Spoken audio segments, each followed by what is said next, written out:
Part 1. Uzziah and the Time of Prosperity. Chapter 1. Prologue. It was the height of the battle. The zing of flying arrows, yells, shouts, and groans filled the air. Dust hung so heavily that it was hard to make out specific details. The smell of blood was everywhere. Although the Philistines were losing, they weren't giving up yet.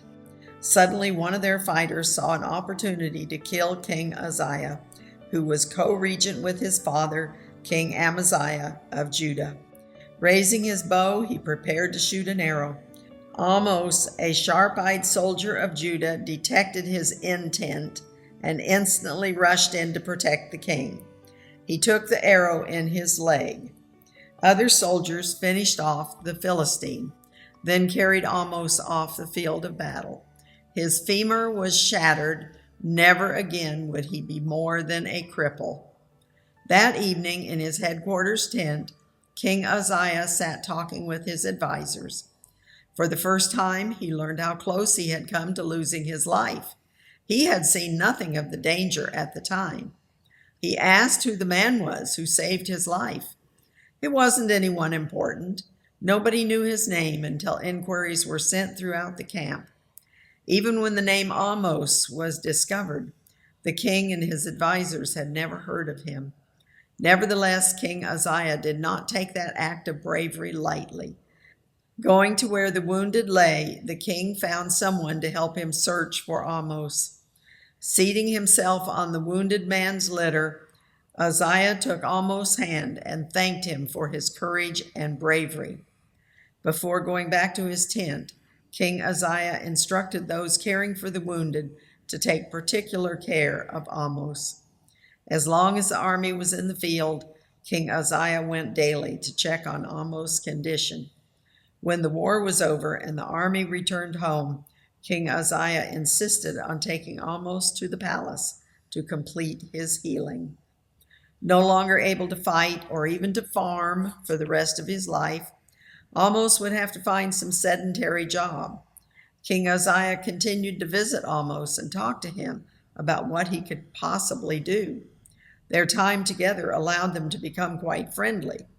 King Uzziah discovered that this man was cheerful and optimistic and could even be amusing. One day, Amos revealed that he had always loved to read. For his time and position in society, that was unusual. It gave the king the idea of training him to be a court reporter. Amos was very happy with the plan and applied himself diligently to the task. Anya yawned, stretched, and wished she could go back to sleep. Why in the world should she wake up? This day would be as useless and boring as all the rest of her days.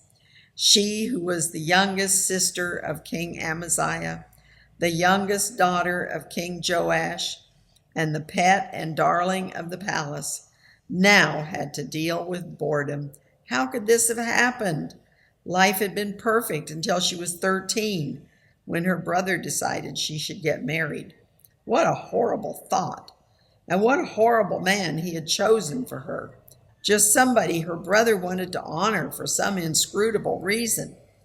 Thinking about it now with a bitter taste in her mouth, she realized she should have asked him to explain to her his reasons. Maybe if she had understood, things might have turned out better. Suddenly, she was expected to stop playing with her pet animals, her girlfriends, and her jewelry. Instead, she must embroider and sew clothes. Who in their right mind sewed clothes?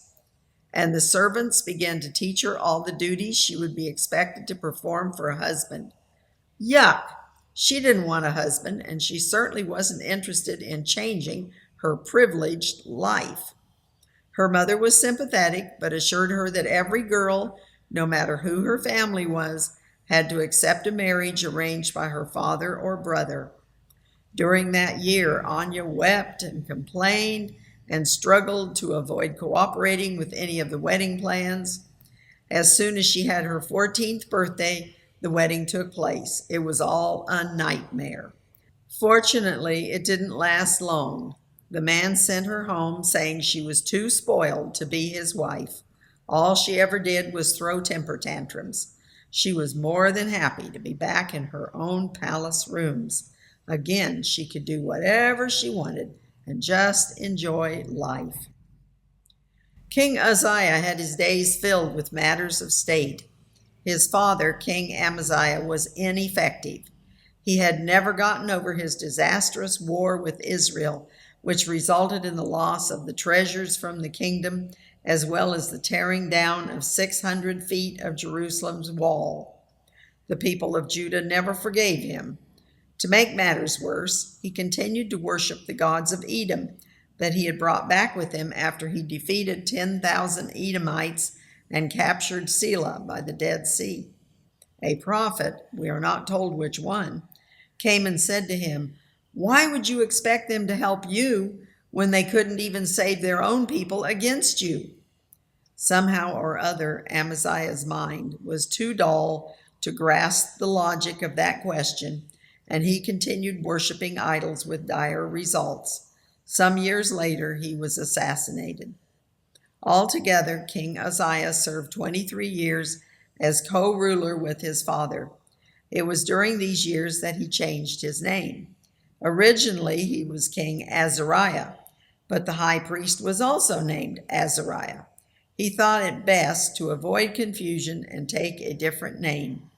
Although he was only 16 when he began to reign, he was godly and conscientious. He determined by God's help to undo the damage his father had caused and make the kingdom what God wanted it to be.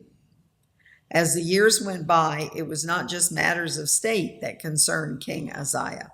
In his father's place, he also had to settle issues within his extended family. The women, especially, seemed to have more than their share of conflicts and tension. Those who had children got along better because they were busier, unless there was jealousy over someone else's children.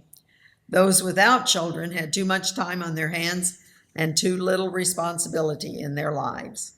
One of the major problems was his Aunt Anya, his father's youngest sister.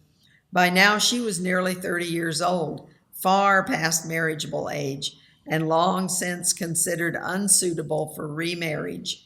Her tempestuous personality meant she had always gotten her own way, except for the brief period of her marriage, and she certainly had no intentions of backing down now. Many people inside and outside the palace disliked her. King Uzziah realized that she was a special case to be handled carefully for politics' sake as well as for her own well-being. Family members complained to him that she stormed through the palace, taking whatever she wanted and demanding that others submit to her wishes. They considered her a tyrant. She did have a group of so-called friends outside the palace who also were unmarried women. They loved fashions and parties and gambling and not much else. With such a shallow life, Anya did not feel very good about herself or others. Nobody in the palace wanted to associate with her. King Uzziah thought deep and hard about what he could do with her or for her. He was sure he couldn't change her. Somehow he needed to give her responsibility for something that would take her in a new direction and hopefully give a deeper meaning to her life. He thought about the problem so much that he even started dreaming about her. In one of his dreams, he saw Anya heavy with child and fussing about how uncomfortable she was. But did he maybe catch a glimpse of a momentary smile on her face? With a start, Uzziah woke up and decided what to do. He determined that there would be no way for Anya to counter his plan. Anya was pleasantly surprised to receive a summons from her nephew, King Uzziah. What in the world could he want? She had never been called to visit with him before, and she had seldom seen him except at a family meal now and then. She was intrigued. At last, something interesting was happening in her day. She dressed carefully and hurried to her appointment. Uzziah greeted her kindly, asking questions about what she was finding to do with her life and listening attentively to her answers. Because of his respectful attitude, she found herself expressing to him her dissatisfaction with life. She admitted that she was bored. Her friends were only interested in her because she was a member of the royal family. They always expected something in return for their friendship, either money or some kind of useful contact. When a break came in the conversation, King Uzziah told his aunt he thought he had found a solution for her. He had the perfect place for her at court. The thought of actually having a position in the court raised her hopes higher than they had been for a long time. What could her nephew possibly have in mind? She would soon know. King Uzziah invited her to come with him. They walked to an area of the palace where she had never been, where the historians worked, keeping track of the events taking place in the kingdom. They stopped before a common-looking crippled man. What could they be doing here? How could she, a member of the royal family, have anything to do with this place, with this person? King Uzziah soon dispelled her wonderment. He introduced her to Amos, who had saved his life and who was going to marry her. It was hard to tell whether Amos or Anya was more shocked. Anya exploded in anger and refused to even consider such a thing. King Uzziah finally told her she had no say in the matter. He had decided on this, and his father, her brother, had agreed. She hadn't found anything else to do with her life, so now she would be the wife of this man whom the king delighted to honor. King Uzziah dismissed her to prepare for the marriage, which would take place later that day. Then he spent time talking to Amos about Anya's background, so that he would know what he was getting into and why the king wished it. He thought Amos' sense of humor would carry him through, and Uzziah was pleased with the means he had found of incorporating him into the royal family. Next, he assigned the servants who would surround the couple and make sure there would be no possibility of Anya finding a way of escape. Finally, he issued an official statement to the extended royal family, ordering them to attend the wedding and rejoice with the new couple. There was a lot of laughing in the women's apartments that afternoon. "Take him away. I don't even want to see him," said his mother when her baby was born. "Give him to me. I'm taking care of him," said his father Amos. "His name shall be Isaiah, meaning Jehovah is salvation. He is to always be at my side." And sure enough, Isaiah spent the first 17 years of his life almost entirely by his father's side. Amos even took the baby to work with him. Later, he taught Isaiah to read and write, and together they studied the scrolls of the Holy Scriptures. His mother bitterly laughed at the two of them for their seriousness. She said she had better things to do, although it was hard to see what that might be. She never seemed to be usefully employed doing anything. There was one lapse in his friendship with his father. The year Isaiah turned 13, his mother tried for a time to get closer to him. Wanting more influence over him, in order to keep him from going to work with his father, she arranged appointments for him with the sons of families she knew. At first he thought it was fun, and Anya was delighted. Then one day Isaiah told her one of his friends was going to the pagan temple. Anya encouraged Isaiah to go along and see what it was like. She also went, but secretly, because she wanted to watch his reactions. He was too smart for that and spotted her immediately. Halfway through the activities, he came and said, "Let's get out of here." "What's the matter?" Anya asked. "Do you want to be a spoil sport and lose your friends?" "I will choose my own friends. Frankly, I prefer a God who is kind and logical, not cruel and silly. I will never come here again." "Have some respect for your mother and don't talk to me like that." Instantly, Isaiah replied impudently, "Have some respect for my father, then I will have respect for you." She couldn't think of a good rebuttal, so both of them were silent as they continued home. Anya realized she had lost her chance to run his life. Nevertheless, she pondered how a 13-year-old boy could think like that and be so decisive. Weren't friends supposed to be more influential than anyone else at that age? He was far different from what she had been at 13. Amos was relieved and happy to have Uzziah back with him in the court. As he grew up in the palace, Uzziah learned the social graces and refined speaking patterns of the royal household. Over the years, he developed into a tall and handsome aristocrat. Anya began to see that he was some good to her after all, even as she reveled in the compliments she received about her son. To her shock, she realized that he probably resembled Amos when he had been a strong, healthy young military man. Very early in her marriage, Anya had taken charge of Amos's wardrobe, so he immediately stopped looking like a common laborer. But that was about as far as she had gone to influence his life.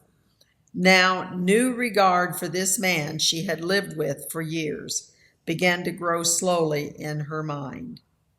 Uzziah was now the age at which Jewish boys were expected to become engaged to a 13-year-old girl of their parents' choosing, and then after 1 year to marry. Anya was amused by young girls who suddenly wanted to be friendly with her. She heard them whisper to each other that he would be perfect if only he weren't so serious. She observed the admiring looks he received from her relatives and acquaintances, especially from all the marriageable girls and their parents. She began to plot the most advantageous marriage she could imagine. The girl needed to be beautiful and rich and well-connected, someone who would advance Anya's status even though she was not married to a royal. At least she was royal herself and almost had a high position in the government. Plus, he was one of the closest men to King Uzziah. That counted for a lot. Anya thought she knew just the girl. Her name was Janina. At 12 years of age, she looked like an angel. That provided a few months for Anya to plan her strategy. The girl's parents were prominent in business and social circles, just the kind of people with whom Amos would never have anything in common. Never mind, she would find a way. Amos also had Uzziah's marriage on his mind. His health had suffered from the lingering effects of the injury, and he did not expect to live very much longer. Hopefully, he could find a wife as well as a career for his son before he died. There were certainly no limits to the willing candidates to be Uzziah's wife. Hardly a week went by that the father of a 13-year-old girl did not come to consult him about the possibility of a match between their children. The close bond between father and son, acquired through all the years they spent together, made them very close friends. Amos recognized his son's intelligence and love for God. He could be trusted to offer his own advice on the various candidates for matrimony. Every girl whose name was presented was turned down by Uzziah, one after another. They were too young, too foolish, too thoughtless, too something. Uzziah's wife would have to be a very special girl. Could such a one even be found in the kingdom for this young man who was now 19 years old? Months passed, and Janina had her 13th birthday. The special celebration was attended by the cream of Jerusalem's society. Anya managed to get an invitation. This was her element.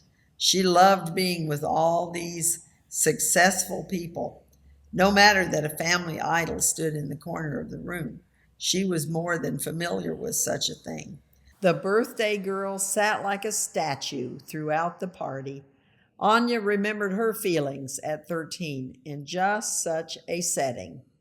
This little girl didn't look any more eager than Anya had felt. What kind of a wife would she make? It really didn't matter. After the first few weeks, husbands weren't around very much. They had their own lives to live. Janina was rich enough to have servants to do all the work that needed to be done. She would find some way to entertain herself. Off on the edges of the crowd were the sons of the partygoers. They were having fun with a party of their own, but Anya could see that they were stealing glances at Janina. Anya stole glances at them, sizing up the competition. Uzziah was at least as tall as any of them. He was way more handsome, at least in her estimation. But somehow he looked different from any of them. She mused over that as the evening progressed. What was it that made her son look unlike any of those boys? They reminded her of boys she had liked when she was 12 and 13. Happy, joking, even silly boys. It began to sink in that Uzziah was different because he was more like a man than a boy. He hadn't grown up playing with kids his age. He had grown up with his father, living in a world of grown-up working men. No wonder girls complained that he was too serious. He was serious. Anya actually liked him the way he was. She thought he had the best chance of anyone to marry into this distinguished family. Since Almos would be helpless at doing the negotiation, she would ask King Uzziah to approach Janina's father. He had arranged her marriage. He owed it to her to arrange her son's marriage. That was the perfect plan. How could anyone refuse the king?